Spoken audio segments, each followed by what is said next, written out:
गौहत पर नाही तवय पासून तुनी मनी भेट काही जायच नाही. सांगव सैली तुन सासरवाड चांगलं शे का बरं नाही. ती दुसरी शैली सांगायला लागली. मन सासरवाड त्याले काय देखणं, असं घर कोणले मी याऊ नाही.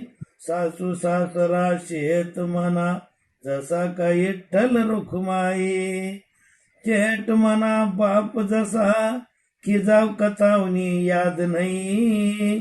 बहीण बेटा म्हणी पचारस धरम राजा जसा काही. जेठानी मनीषे कानबाई जशी बर वाईट तिले आवडत नाही. बोलाले कडू पण म्हणणी मोठी मना बिगर घास उचलत नाही. दोन पाणी दयन कराले ननीन येई म्हणे धाई धाई. पाटणी बहीण व माया कराले ननींनी सरतिले येवाऊ नाही.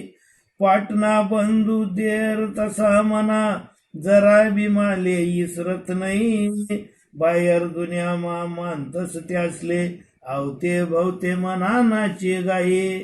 मस्करी मामी त्यासले बोलस जिभाऊ लगीन तुमन वय जाई. जिभाऊ मी माले देरानी आणसू काला ती तुमले मोडी देई. मग देर म्हणस म्हणा तिना काला तुझ खाय जो माले तिना कालानी जरुरी नाही. शेमनी वहिनी माले काय जरुरी आई ती भाकर माले मोडी मी. मग दुसरी सखी विचारस समद घर चांगलं पण मना पाहुणा त्यासनं नाव तू काढच नाही. यावर थिंद्या कावस त्यासना स्वभाव खैर तुने तो ठेवत नाही. मग पहिली शैली सांगस तिले काय सांगू बहीण त्यासना स्वभावले. शंकर भोया थोडा वही देवाराम हातला देव हासमुख त्यासने बरोबरी करावू नये. जाऊ देव शैली उशीर वही गया त्यासना जेवानी यय होई गई. सात जलम अपोरा पडतेन जरी त्यासनी मी सेवा कितली बी कही. मग पहिली शैली लेदा ती दुसरी शैली विचारच खाऊ बहीण म्हणून समजा विचारिली ना. पण तुन कसं गायचे तर ती सांगी राहिनी. सासू सासरा देर जेठ ननीन जेठानी माले देखी नाक डोया पी. तुना घर सारखा मना घरमा एक बी माणूस सुद्धा नाही.